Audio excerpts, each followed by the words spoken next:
So, a big thanks for everyone here who are come in big numbers in participation. Thank you so much. The topic that we have chosen as part of the panel discussion today morning is Phygital to digital shifting sands. We are at a period where we are completely moving into digital. The digital transformation efforts are huge. There's a fundamental shift from moving from Phygital, which is a blend of physical and digital, to moving into completely digital initiatives. And just to give a context of where we are moving, as per one of the Gartner studies, it says by 2030, 95% of all customer interactions will be digital. And 65% of the global GDP is going to get generated with digital transactions, right? This is huge. And the topic here we want to touch upon is to kind of give this blend of what's happening in reality out there and what is that internal auditors should be prepared for, both from a future skill set standpoint and an understanding standpoint, the connection between the business and the risk and challenges and opportunities that comes with it. So I have with me the co-panelists here, Radhika Saini. She is a principal at Boston Consulting Group. She has spent a lot of time in business and in financial services sector. She is also holds a master's in economics from London School of Business, Economics School of Business. And I have Venkat, who is a global security consulting head at L&T Technology Services. He has decades of experience across manufacturing, power, utility, especially strategizing, planning, running SOC centers, both in planning and execution. I have with me N. Chandrasekhar, an old friend of mine who is from the IIA board.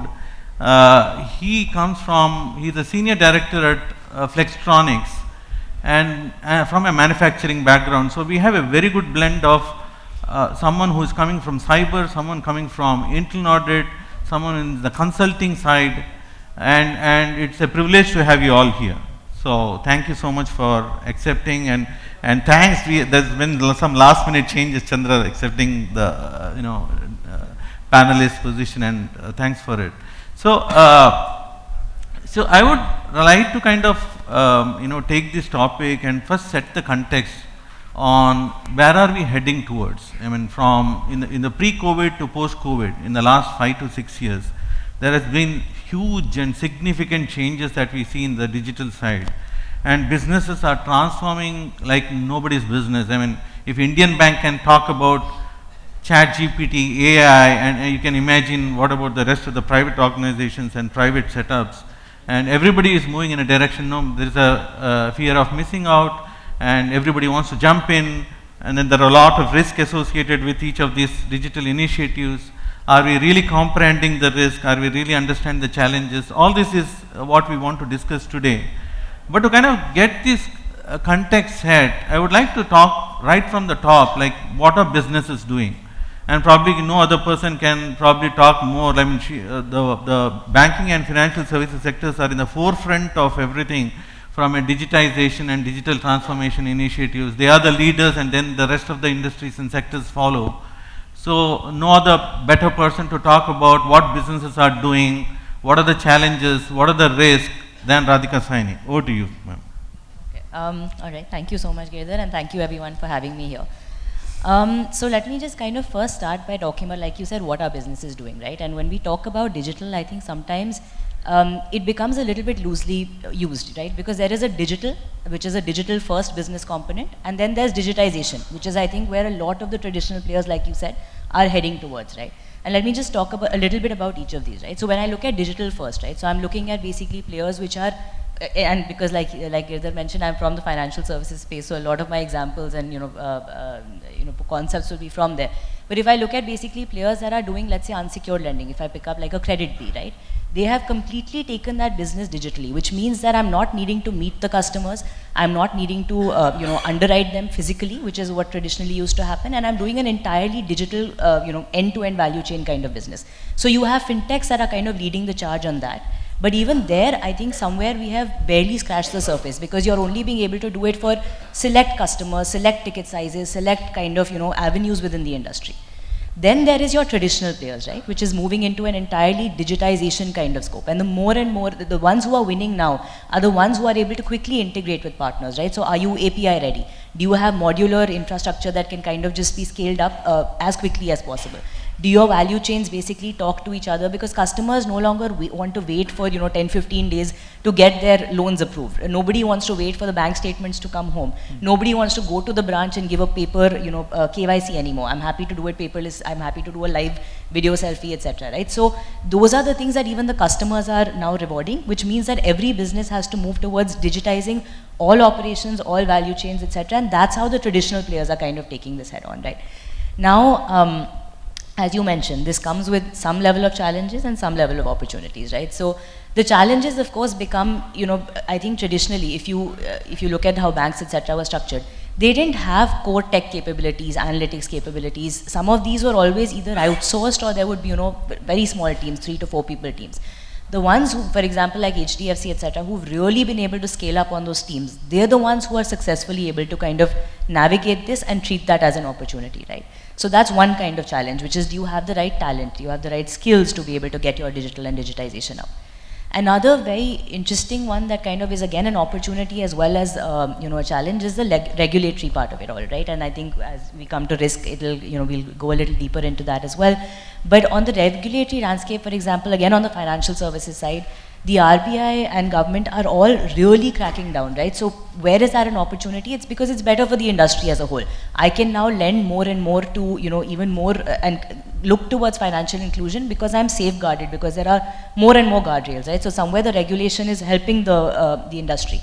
But that also means that every time a new regulation comes, there will be a jerk to business. There will be a change in the way of operation. There will be something you have to do differently. And that, if you are not prepared for, is where the challenge comes in, right? So it's bringing a whole new, dimension of things that businesses need to do in terms of digitization, getting more digital. It's bringing its challenges, it's bringing its opportunities, right? So that's where I think, just kind of a high-level take on what it means for business overall. Great, great. Thank you, Radhika. Venkat, the same thing, I mean, from a different perspective, you have worked across government sectors, you have worked across heavy industries, power, utilities. What's happening there? I mean, can you just throw us some light on what's happening there? Are they moving? I mean, BFSI, we all know because it touches on us day-to-day lives. But what about those industries? Yeah, thanks, Giri, and good morning, everyone. I think we all think it is only private enterprise do a lot of digitization. I think if you really look at the government, the last 5 years, I've seen a lot of digitization happening in the public side of it. I'll give a few examples because there are 3 or 4 key drivers, technology drivers as well as the outcome drivers they were looking at. One is the IoT, cloud, data. That's a 3 pillar, and then comes the analytics as the 4th pillar. On the business side, I think they are actually improving a lot of efficiency. I'll give a few examples on how the smart meter improve the billing rate of electricity. And then comes the automation of traffic and also a lot of stuff on the video. I'll give a few examples. Take the Mumbai. Mumbai is a classic case where close to around 20,000 cameras across the city. And there are 3 things they do. One is they actually look at, they track the robbery across the board, and every camera will have a complete view of what's happening. And there is an image analytics at the back end to help to catch hold of these thief. That actually a success rate is almost close to 88%. Practically it is done. The second use cases is that the automation of traffic, which actually Chennai is also implementing in big way. I think hopefully in the next 1 year or 2 years, I think most of the part of the city that we can't cross the red signal, automatic challan would come in. And that actually, they were able to do it because of the IoT come in, camera is sophisticated, no more a camera is it's just the capturing of video. A lot of analytics gone into the camera now. Almost every AI is built into the camera. So that's a two example, right? I think the third is the smart meter side. I'm just giving few examples of how the public sectors are improving using IoT, cloud, and AI and everything. The largest state, one of the largest state in India, UP, and they had a billing efficiency of close to 62%. And they were not able to track of the efficiency of these billing because many people don't pay the bill. But after the smart meter deployment of close to around 10 lakh meters across the few cities, and they were able to bring it to 96% efficiency. Okay, so that clearly shows there is an improvement in looking at this. It is not just the private enterprise. The government is pushing extensively, all the state governments are pushing extensively, but there are something which is not working, something not working. That's a smart bin. They tried it of collecting the garbage, tracking of all the garbage across the cities. It worked in certain cities like Goa and other cities, but didn't work in many cities. So out of 10 activities they've taken, I think close to 4 or 5 is successful in most of the cities. Coming back to the private manufacturing, I know quite a few would have come from the manufacturing space. The last 3-4 years, the big topic is the smart factory. And the smart factory actually, what's the driver for the smart factory? The digitization has been happening for many years, as Radhika was talking about. Now the concept of digitization is moved into, can I do a real-time decision making? And there, I think these IoT, robotic, and everything came into picture, technology came into picture, and the AI came into picture, and then now they're transforming the most of the manufacturing unit across the globe, and it is a 3 to 5 year roadmap for most of the companies. And I'm seeing quite a few transformation happening even in India, not only global, even in India. A lot of large manufacturing companies are actually transforming the manufacturing to improve the productivity, to make them a real-time decision making. So there are risks related to that. I'll come back on what kind of cybersecurity risk related to that.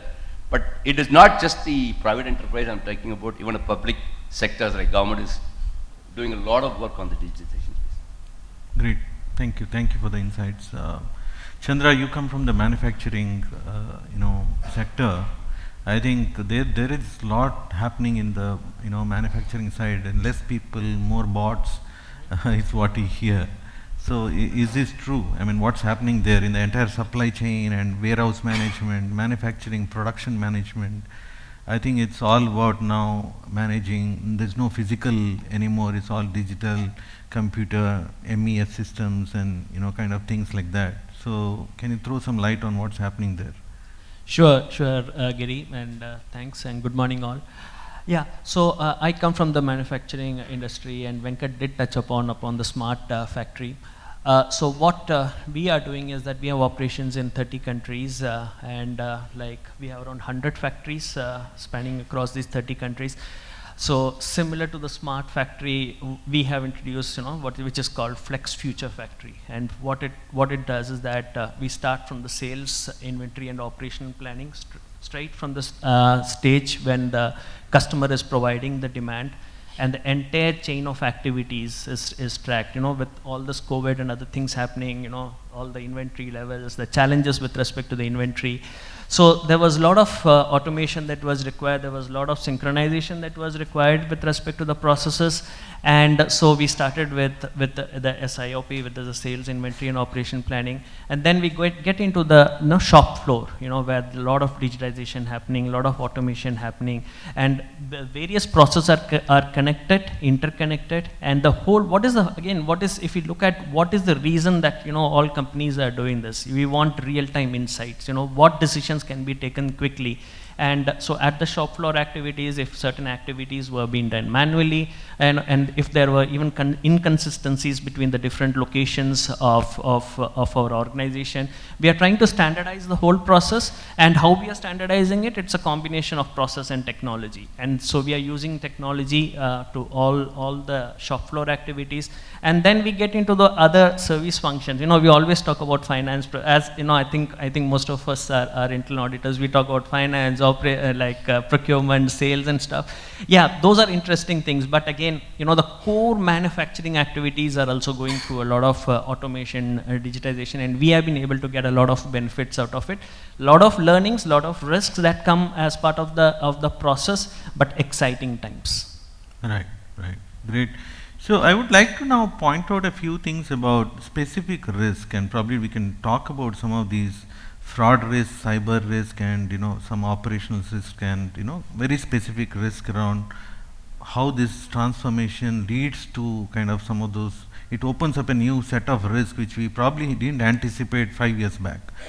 As I read, the non-human identity authentications are over more than the human identity authentications these days.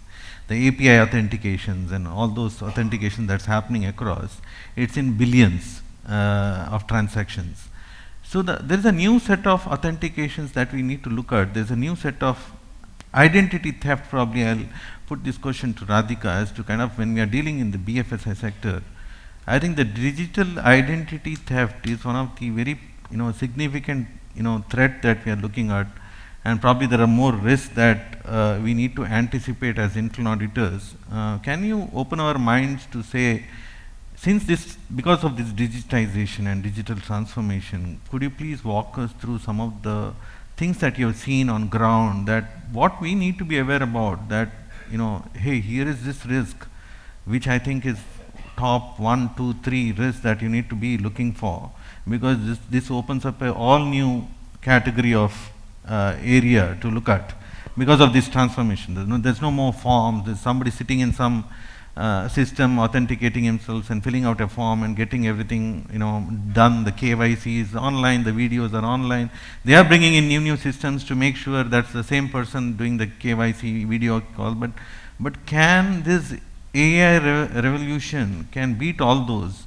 Somebody, I was looking at some of the videos and seeing that this traditional now authentication systems of password and whatever things are no more going to be valid, because it needs different set of quantum computing to validate, is what I hear. So you can probably throw some lights on these areas.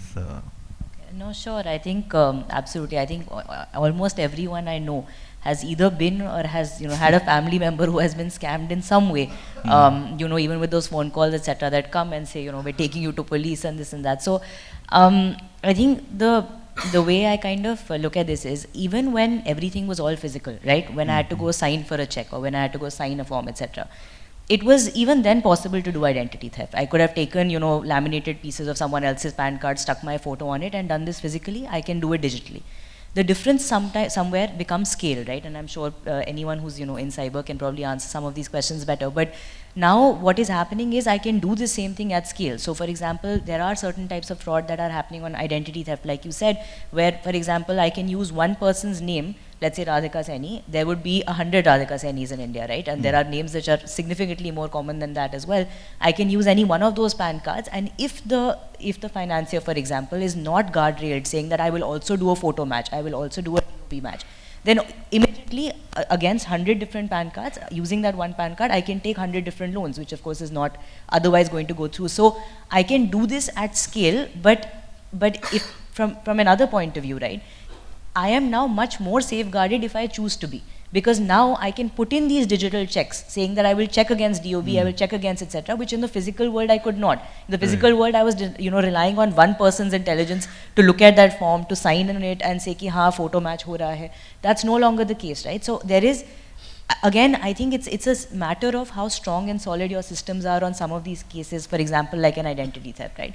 Another big one, I think, is the data leaks, right? And I think, again, we know there's been so much in the news about, different companies that have had, parts of their data, like an Aadhaar card database going out, or, even customer leads going out. There have been, websites set up with those leads where you can actually go purchase them now, which is basically data hacks and data leaks. Again, I think a lot, and I'll leave it to the experts to kind of answer on that, but a lot comes down to the walls of your system, the guardrails you're setting. Are you up to date on saying what are the best fraud rules and fraud checks? There are hundreds of checks that you can have in your system in terms of fraud. So if you're not proactively doing it, you are susceptible. But if you are proactively doing it, I think you are better than you were in the physical world. Right. Yeah. Great. Thank you. Venkat, I would also like you to point out some of the things that's happening in the smart cities. A lot of these components come from various other countries like China. I mean, recently we heard government cancelling an order of drones because it's made in, there are some parts which they have used from China, right? I mean, there's a lot of global problems there in terms of smart cities and the big utilities. There could be attacks that could, stop the whole, systems. And all these cameras, which you spoke of, 20,000 cameras. One of the conversation I was having with one of those, vendors, is that they were saying many of these require password management at the camera level. I mean, that's not set; it's all open, and some of these could be easily hacked if they know what kind of make it is, where is it coming from. And then there is all this change management, right? I mean, there are cameras completely getting changed every night and day, something going faulty. This whole management of this kind of infrastructure risk that we are talking about, and since we are all going digital, there's a new set of risks that we kind of look at, right? I mean, even to comprehend that there is a risk, that itself is a risk for us, kind of. So, could you please help us understand what's happening in those areas and what we should be aware about? Well, I'm going to give one real life example that I've gone through coming back to the smart meter ecosystem. I think 4 years back, the day on Krishna Jayanti, afternoon around 2:33, close to around 4 lakh household lost the power. Okay, and 4 lakh, including Deputy CM of the state, they lost the power. And immediate flash news, I think many of you have known because it happened in the state, I can tell you, is Uttar Pradesh. The immediate flash news came into the media that Pakistan sabotaged, okay, and then China attacked because it's an auspicious day, okay, and then next day morning, L&T sabotaged. They came the power. The beauty is that the smart meter system, there is a component called hidden system. It's just a little technical, hidden system, which actually used to connect and disconnect the meters based on the billing. You can automate it using a batch process. As technology, as always fail in critical situation, it disconnected, but we took a long time to connect back because of connectivity challenges. And we were I think in the database there were close to 10 lakh meters, and in that, luckily one of the batch expert figured out something fishy happening. He went and stopped the batch process, and I think 4 lakh meters went down. Initial 1 lakh meter we were able to recover within 2 hours, but it took almost next day morning. We had to go manually to do it. So we talk about digital, but there are some challenges in digital also, because it's easy to connect. I think people who have gone through ransomware incident in any of your company, it's easy to encrypt. Imagine to decrypt the data, it takes months and months for you to decrypt the data. The same issue with the disconnect and connect back. And I was summoned by the police that because you guys sabotaged, it has nothing to do with. So I had to go through the investigation process by the police, as well as internally I have to investigate the case, what exactly. So 2 to 3 days, it has nothing to do with the security. I'm keep coming back, it has nothing to do with the security. It is the concept called fail-safe, which is very critical in a critical infrastructure. When you do an audit also, right, look at security also from a fail-safe point of view. What happened is, we don't disconnect the meter in bulk. As a process, we put a process saying that we will only disconnect the meter 5 meter, 10 meter in a batch. When we are executing, there is also cleanup of batch scripts happens at the back end. Within a split second, if you use the same name for a disconnect and the connect at the same, within a few seconds, millisecond, system failed to understand the concept of disconnect or connect back. It looked at the entire database and went and disconnected. It took almost like 48 hours for me to prove the company who supplied the hidden system that It is your system problem, not designed in a fail-safe manner. But it took 6 months to convince the government that it is not L&T. So, because I was, in fact, CM summoned everybody to come to the table to discuss everything, IIT Kanpur, everybody came in to investigate it, but it took 3-4 months to close the case. What I'm trying to say is that in a public sector enterprise, you're talking about camera and everything, but this is a live foot touch, right?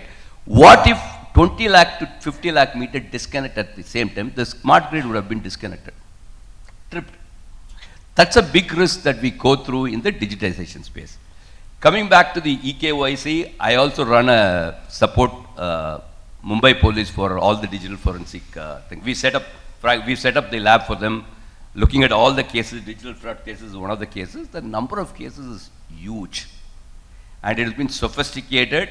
And we used to use the concept called IP, CDR, and everything. Now things have changed completely.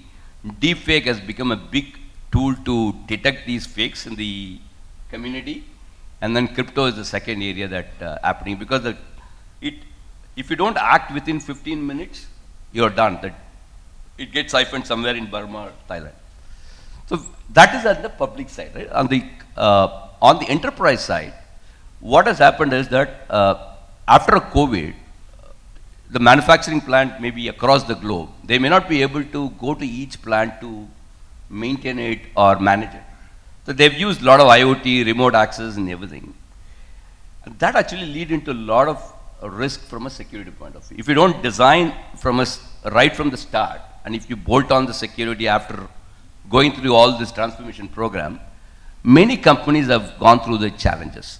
And because the manufacturing plant has been set up maybe 10 years back, and the asset inventory at the ground level may not be there, the network design is completely different than what we are talking about. So every company that I've seen has gone through and will go through at least 3 to 5 years to transform this entire manufacturing plant, right from network design, because it is not just cable, right? Now we are talking about a Wi-Fi, 5G coming into the manufacturing plant. So the risk, specifically, even for internal audit function, the risk has to be looked at completely different than the data center side, because most of the digitization decisions are all happening at the edge level, and the process decisions are happening at the edge level. So that's where the risk, and one of the customers was asking me that, can I shut down my plant in one switch if something happens to the ransomware? But it's very difficult to answer that question. So a typical manufacturing plant, if you can go switch off, you know how to switch off in a fail-safe mode. But if an IT issue coming in, ransomware issue coming up, nobody knows how to handle it. It is difficult situation because of digitization. I think IoT and OT is getting merged, and that's where the big risk is coming. I've explained a little bit on the smart meter a few cases, but it is also similar cases happening in the typical manufacturing. Great, thank you. Chandra, if you could help us understand in a manufacturing setup, what are the typical use cases that you see as an internal auditor, that there are new risks coming because of this usage of automation and bots, and somewhere I saw one picture about the machine not listening, I would say, in natural language, that the machine is not listening to your instructions, whatever codes that is, and you start doing its own thing, right? And it is supposed to pick the part from here, go and put it there, and then that gets packed, and then it goes. Now that there is some problem there, and then the machine doesn't listen to what your instructions are, it starts doing its own thing, and then there is, there is a risk to the life of people around, and you don't know how to stop it, and things like this. I mean, this is one such example I'm talking about. But what can you tell us about this whole automation, what risk it throws, and as internal auditors, what I should go beyond just looking at the data and trying to look at, as you said, edge is where things are happening, and edge computing, and that the transactions that are coming out from there, and what we should foresee, and put in our list of things to look at even before something happens. Yeah, sure, Giri. And by the way, Venkat, very interesting cases that you shared. I will be able to share a couple of case studies, but those did not have an impact to the chief ministers or the deputy chief ministers. Okay, so like one of the recent ones that we came across through, and it was because of where two systems, there's an interface that happens. So we have a process wherein if we pay the vendors early, there's an early, we get discount. And so the way it was structured in the system, and this is we found through the audit, is that we came across cases where the early discounts were not received.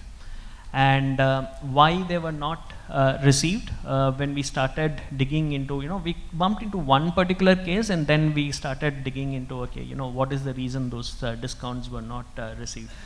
So if a particular vendor is being flagged that, okay, this particular vendor, if we make an early payment, a discount can be received by the organization. So this needs to be enabled in the vendor master. Now there was an interface, where it was happening that, okay, if there is any other detail that is being updated in the vendor master, say it is a bank account detail or address detail, the way the system was being configured, it was so happening that if a particular vendor is being tagged, okay, there's an early discount, but subsequently there's a bank account detail or an address detail that is being filled in, this particular field gets, it was not, deactivated. So what was happening was that, after after any update that happens, this particular field was getting deactivated and the discounts were not being received. And how did we track as auditors? Okay, so we bumped into one particular case, and therefore that is where we saw, okay, what was the previous year data? How many vendors were we having under this particular program? And how many vendors are we having under this particular program in this current year? And there was a delta of, X numbers.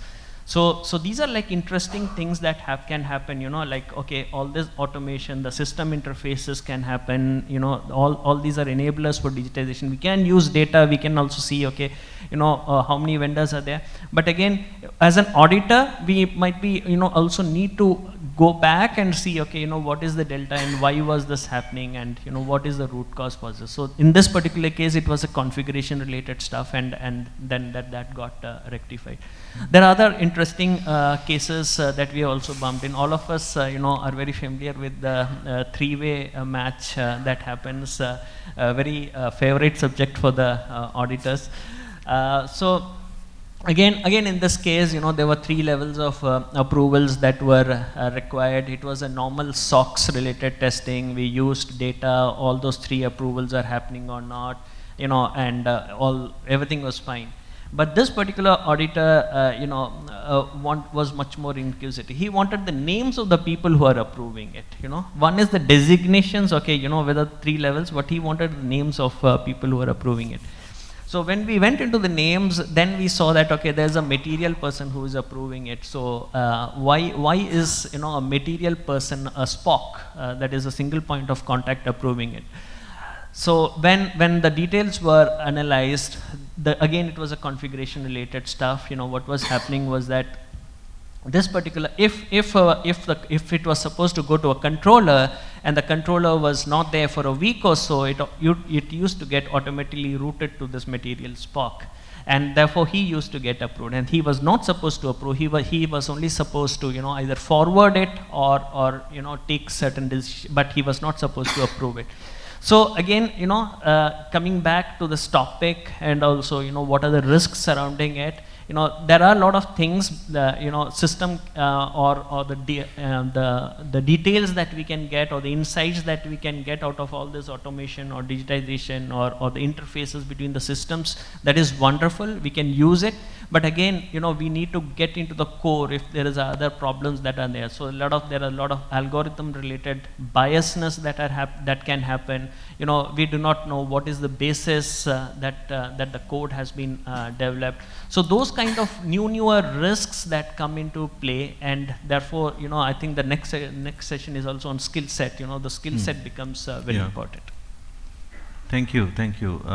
So I think before we start Q&A, I would like to point out one thing. Probably ask you this, that as internal auditors, as aspiring auditors to grow in the organization, I think the transformation that's taking place from phygital to digital and full digital, adoption rates, the technology adoption within the enterprise is going at a very fast rate. I mean, right? Look at ChatGPT started only in 2022. You can't even imagine, so much has been spoken about, and it's only 3 years.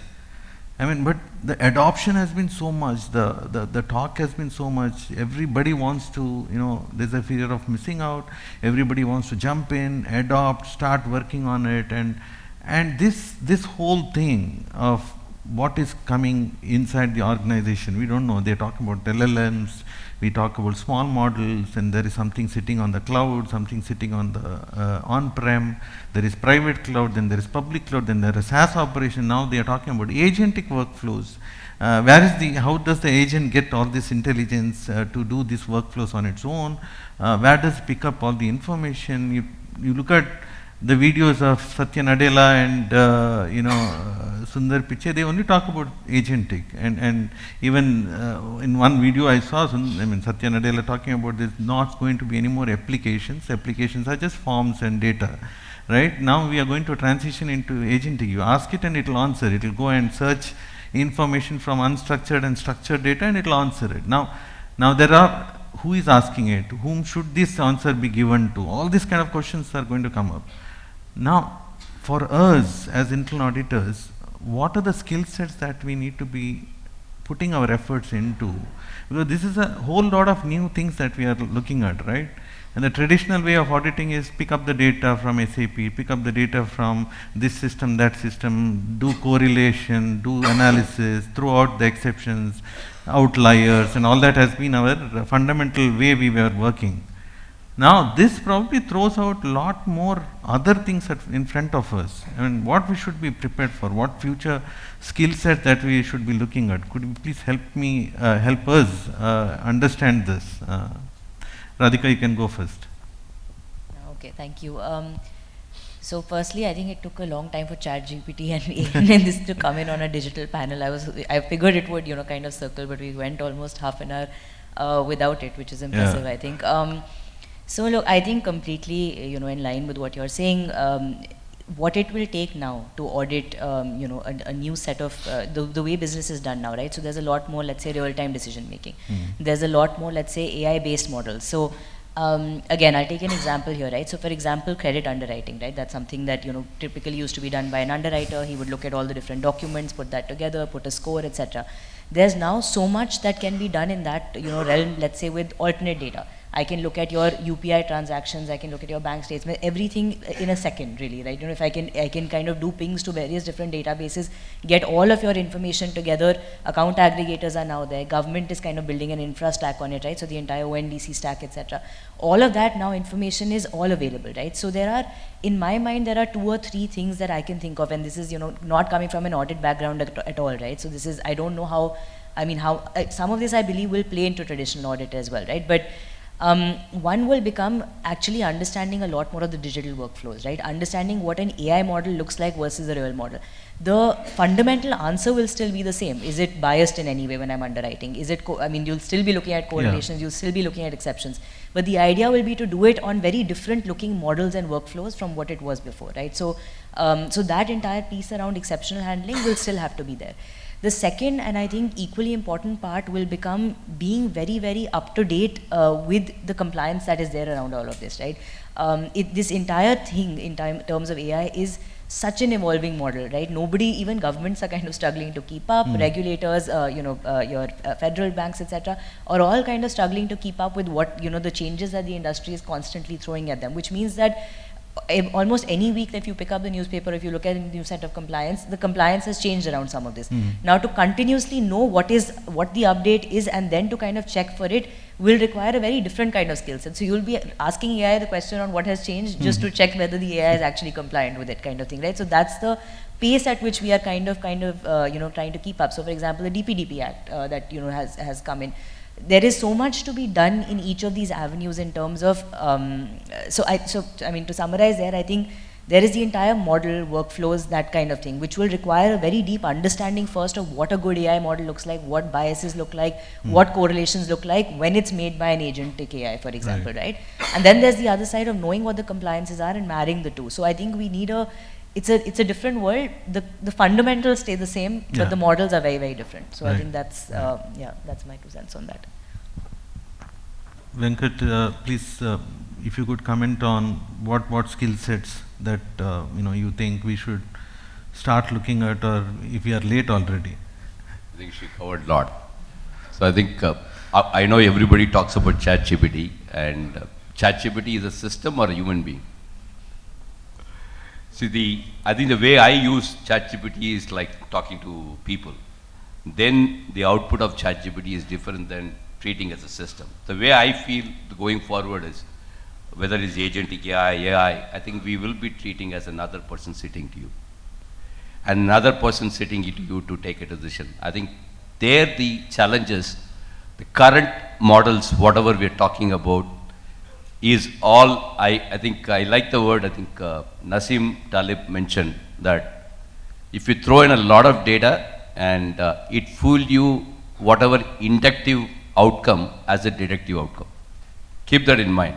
And when you are putting an agentic AI in the decision process across the board, which is going to happen because a lot of companies have started doing it, even in the SAP process, re-engineering work that we are all talking about. We are so used to the risk and audit, looking at the process flow, approval and everything. What if there is nobody in the approval? The agentic AI takes the decision to approve most of the stuff that happening in day-to-day operations, right? And the audit has to be done completely different way than a typical audit that you do, go through by person, who is the stakeholder, who is approving it and everything. So then what happens is that we also need to be very clear that there will be a fault in the decision making. It is not going to be foolproof because it is just the data, it's a probabilistic output. And from an audit point of view, do I have a wherewithal to understand and decide whether this is the right decision or not, and where I can support the wisdom in recoding this entire agentic AI to make a better decision. This is going to be the one area that we have to live with agentic AI or AI as a human being sitting next to you, somebody taking the decision, you questioning that AI, why the decision is taken. For that, I think, I've seen, I think people have transformed, the same question came internal to cloud, whether audit DevSecOps, DevOps, DevSecOps, you have a capability to audit all those things.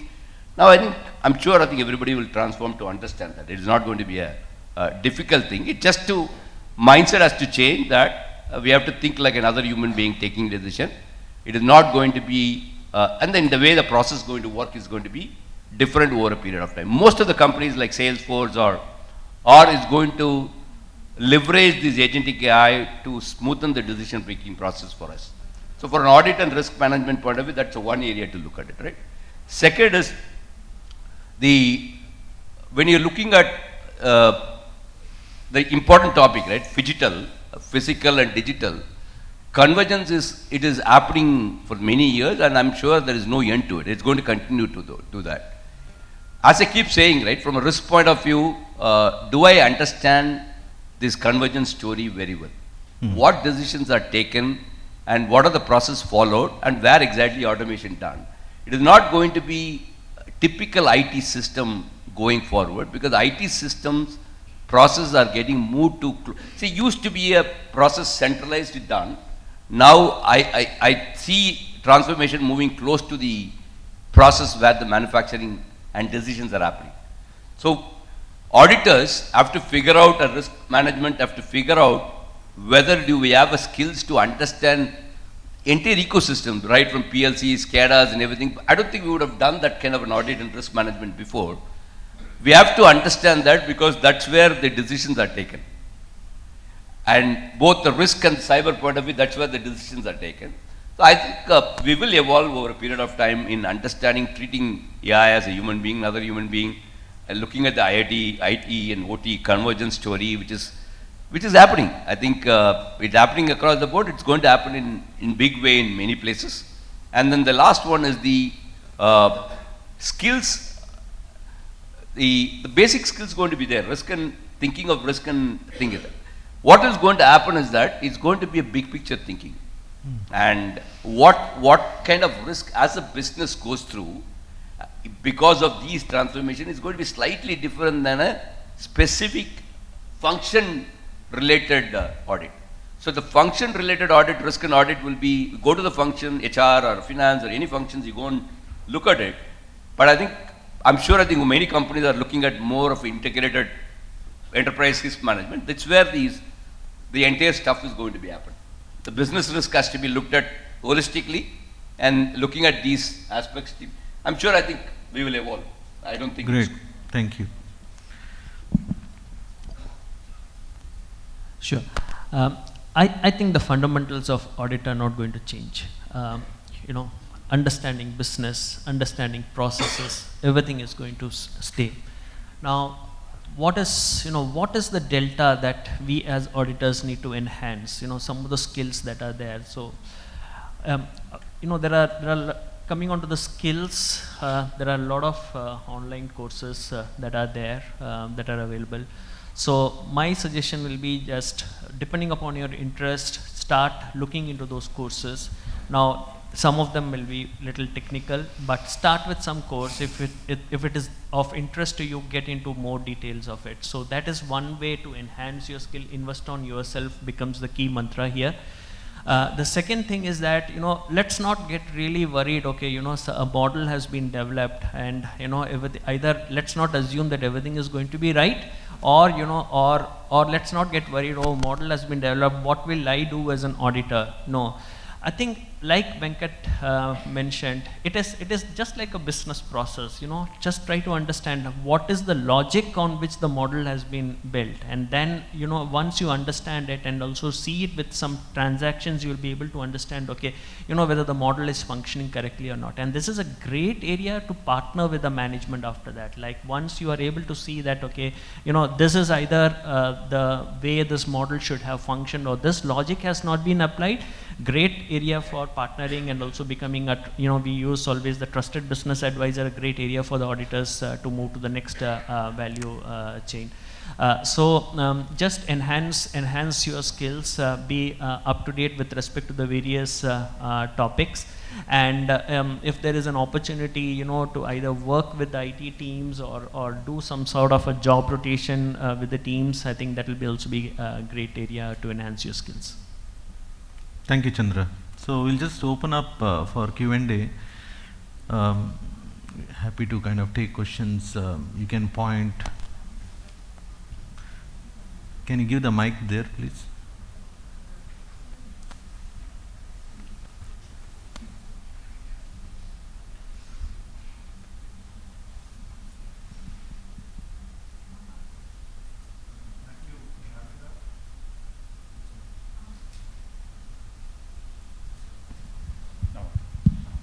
Yeah, thank you, Ms. Radhika, Mr. Venkat, and Mr. Chandrasekhar for enlightening us with your thoughts.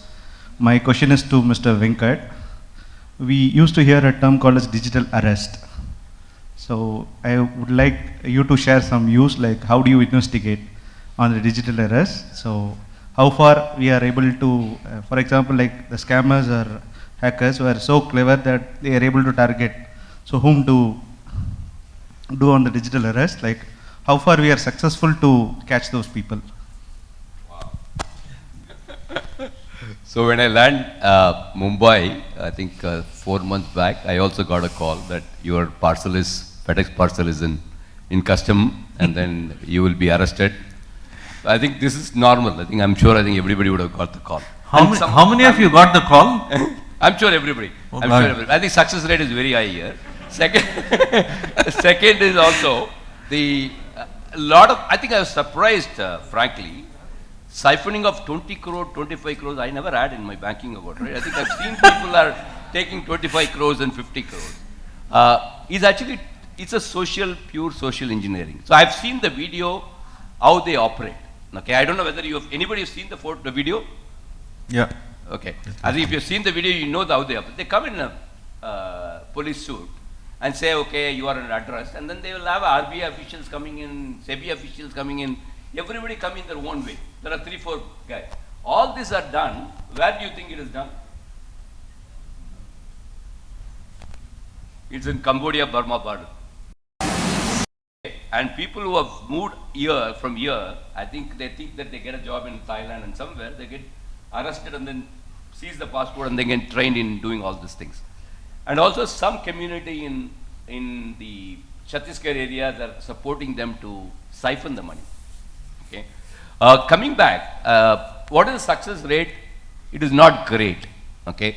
Success rate is probably around 30 to 40%. Depends on how quickly you move and then seize the fund. The process is put in place. I don't know whether you know about the process. You call 1930. The 1930 has the mandate immediately if it's a banking fraud. There is a nodal agency across the banks. They have to, let's say if you own HDFC Bank or ICICI Bank, it goes to the nodal officer. Nodal officer blocks that account and then you talk to them and then FIR and other stuff will go through, but your account is frozen. So the money will not get siphoned after that. But if the process takes more than 15 minutes, your money is gone.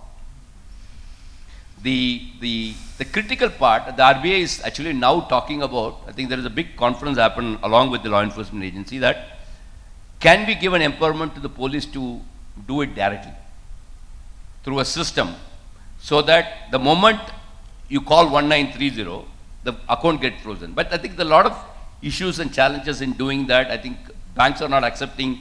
There is discussion going on there. The success rate is very bad. So right now, I think in Mumbai alone, I've seen close to around 150 crores siphoned in the last 15 days. You don't believe.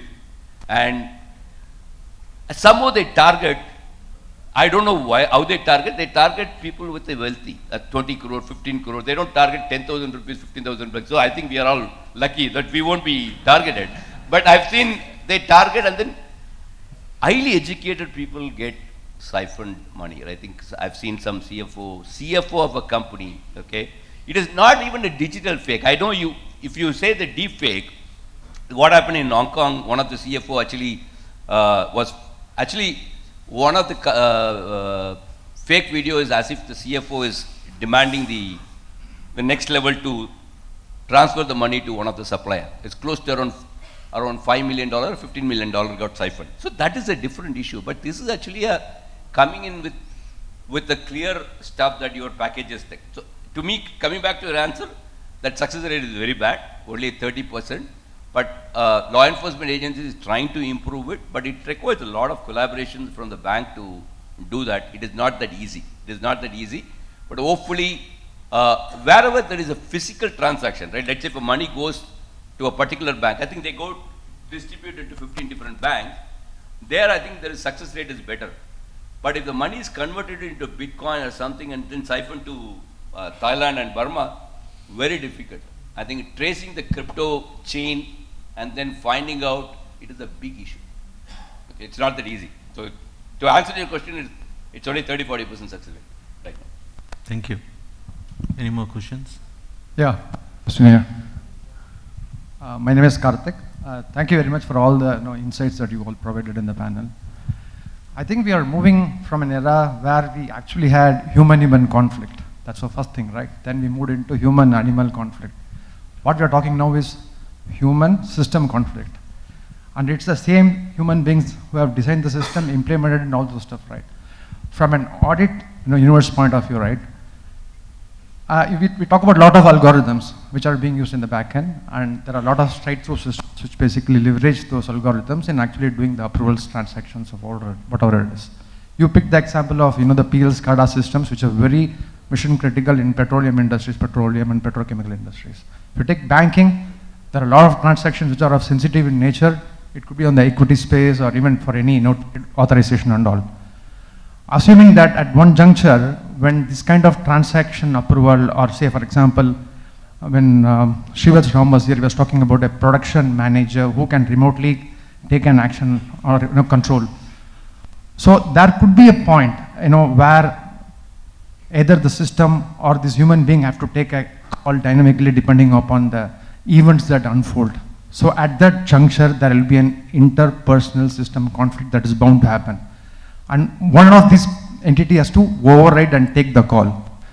So when that problem actually, when we investigate that problem and assuming that you end up having a severity, which could be of a critical event and all this stuff. When it comes to auditor, when they audit it, right, someone has to own this issue. So we'll say that this algorithm has been designed by so-and-so person in the team, and I'll blame the algorithm for this because it over it and it took the action, so I was not in the picture. So in those cases, again the issue, who will own this issue? It will be the model which actually created the problem and took the call because it didn't allow the human to override it. Ultimately, the corrective action will again come to the team which did the modeling. So how do you see the internal audit team coming here to, understand the gap and how to assign the correct issue owner or the corrective action to happen? I think it's going to become a big challenge. That's how I see it. So what is the solution for this?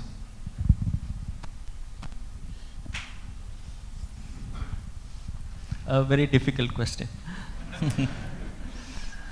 Yeah, I think very difficult and practical question. Most of us, go through this almost every time. Who takes the responsibility? I don't know whether I can give an answer to this, but everything depends upon how it is being configured and who took the decision, and also on the control environment of the organization, who's responsible for this in terms of this particular area or process, who was responsible for this automation. No one answer, in my opinion, unless Venkat, you have any answer over it. No, I think it's a very critical question.